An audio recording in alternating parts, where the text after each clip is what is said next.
He asked for a laugh and got a lesson instead.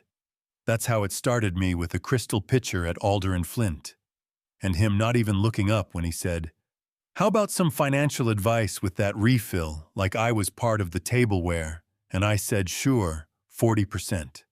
Asia Pac Renewables hedged to the $25 in underpriced mid-cap medtech with real FDA pipelines, 20 in secondary market logistics, REITs, 10 in ag futures, to buffer inflation, 5 in cash for event-driven moves," and the room went quiet. In that expensive way, rich rooms go quiet when the help refuses the script. He blinked slow, like his eyes weren't calibrated for surprise, asked my name. I set the water down and said, "Naomi Carter." Then I moved on because sometimes the most powerful thing you can do is let your work exit the conversation for you. His name was Evan Harrington Capital, the tower with the river view and the espresso machine with a valet. His partner Ryan agreed with anything that sounded like a profit. Luca, the maitre d', smiled. Different smiles for different wallets. And I had been on that floor for 3 weeks, surviving a month. That didn't care about my pride, you know what I mean. Because before the apron, I was a quant at Broadview Securities, writing code that found needles in market haystacks, algorithms that moved money, like a gust through tall grass until a winter came when my boss needed a scapegoat, and my name fit the headline, no charges, no proof, just the kind of whispers that stick to your resume, like gum to a shoe, and every interview after that felt like waiting in a room where no one calls your name. Evan didn't like how I had answered him, because he didn't like not owning the room, so he came back the next night, then the one after, and he started quizzing me like he could push me back into the box by asking about the yen slide, or a copper shock, or whether biotech had a run left, and some questions I answered clean, and some I let fall on purpose, like the night he brought up a Vietnam supply chain deal, and I said still on just to watch him smirk and correct me a little too loud. Suspended 2 weeks ago, which made the table titter and made me lower my eyes and apologize and walk away, while something inside me clicked like the bolt on a safe, because loud men leak secrets, and he had just told me he craved an audience more than caution. After that, I paid attention a different way, the way his phone sat face up like a trophy, the way he cupped his hand over the mic but kept his voice careless, the names he dropped like loose change. Northline Phase 3, schedule the board our source at compliance. And the patterns only a person who's been erased learns to recognize, because people who think you're invisible narrate their crimes right in front of you. And I went home after doubles and sat in a corner booth with Jin Park, one of the few who believed me, when my life blew sideways, and we spread napkins and opened a battered laptop and built a timeline out of filings and fragments and those tiny market moves that don't lie. And Jin said, "You're smiling again," and I realized I was. I didn't plan revenge between slicing lemons and polishing glass. I planned rent and quiet and shoes that didn't squeak. But when you see the same hand that shoved you into a story you didn't write, reaching for the next woman, it might shove your heart, goes calm in a new way, not because you're fearless, but because you decide to organize the fear. So I bought a cheap recorder and kept it in my apron pocket and stopped hoping for a careless moment and started betting. He lived in one. And the apron heard him say Eurolattice twice and keep the Asterian by quiet. And we knew in advance and talked to Ram at compliance, and Ryan gave me a gift I didn't earn when he ducked into the hallway by the restrooms and grumbled about those 6 trades last year and how he wasn't sending another email.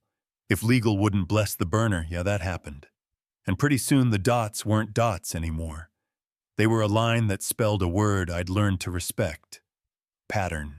I wrote it up in simple English because complicated truth dies in complicated sentences. When calls happened, what moved, who profited, which rules exist for a reason. And I carried it to people who could carry it farther than a waitress ever should have to. A commission officer who didn't flinch at details, a reporter named Alexa at the Financial Ledger, who once cracked a pension scheme with nothing but a spreadsheet and stubbornness, and a lawyer named Roma who tapped the stack with a precise pen and said, "You can't time justice, but you can time disclosure." And we circled a date because Evan was pitching the deal of the decade, a hostile on a biotech.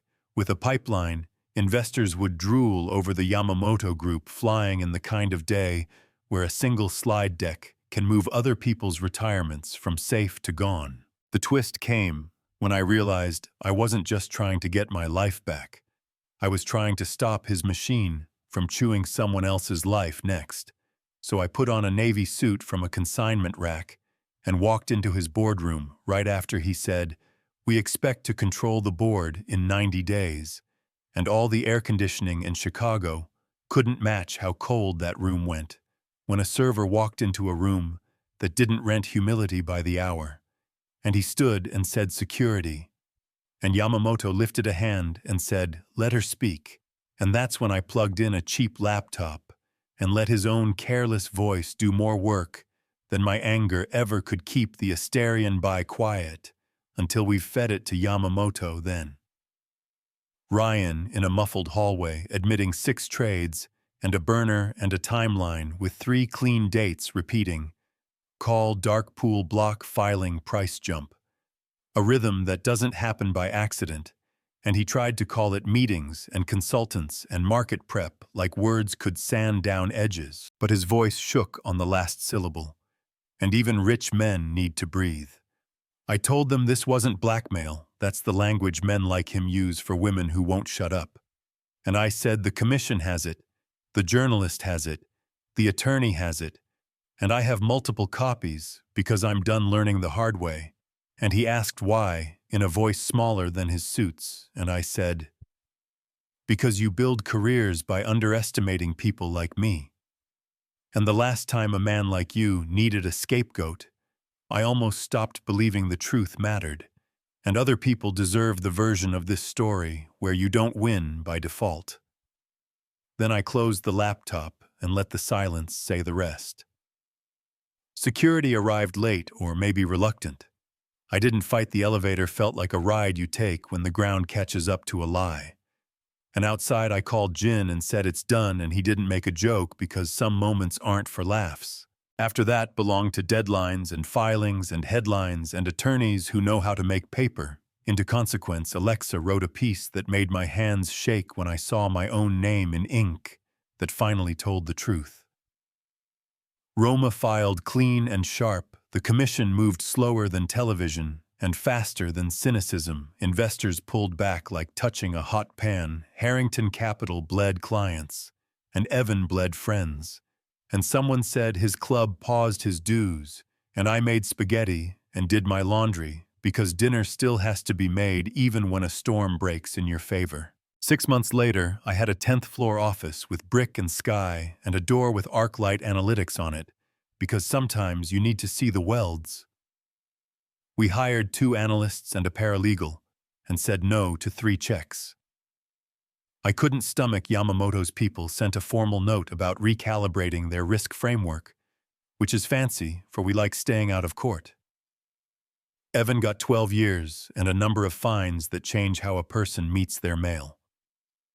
Ryan flipped early because of course he did, and Luca texts me when a politician eats sad halibut, and I always tip big because service is how the world actually runs. Do I feel triumphant all the time? No, I feel right-sized. There's a difference. Triumph is fireworks. Right-sized is a tape measure finally telling the truth, and some nights, I wonder about the line between recording a careless man in a public place and becoming the kind of person who records for sport. The internet loves clean labels. Hero-villain mic drop. But up close, life looks like a stack of small decisions that kept pointing one way, and the part that feels like a bow on the box is the day a client cried because we stopped a scheme before it erased her father's pension. And I closed my office door and rested my head on the desk, and I cried too, not out of victory, but because a weight I'd been carrying finally set itself down. A guest once posted a photo from the night everything tilted. Me in a black apron pouring water. Evan in slate wool pretending the world would never bend. And the caption said, "The waitress who talked back, but it wasn't talking back. It was refusing the script, and that refusal is what saved me." So tell me this, and be honest, did I cross a line by recording him and timing the reveal? Or is that the only language some power understands? Is there a difference between revenge and accountability?